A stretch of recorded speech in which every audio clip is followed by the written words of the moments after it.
எடுத்து வர சொல்லி கேட்டான்டா. அதெல்லாம் நமக்கு நீங்கள் இருந்தனால அது வழி இல்லாமல் நம்ம எடுத்து வச்சோம். இல்லைன்னா அதுக்கு நம்ம வச்சு விட்டுப்போம்.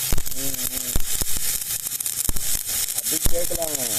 அது கேட்டாங்க இல்லை ஏதாவது வந்து செஞ்சு கொடுக்கலாமே அப்படின்னு. மற்ற வேலை அந்த சின்ன சின்ன வேலை இருக்குண்டா அப்படின்னு சொல்லியிருக்காங்க. தெரியாதுடா எனக்கு அதெல்லாம். தெரியாது. இந்த வீட்டில் வந்து உள்ளே வந்துட்டு போனோம்டா.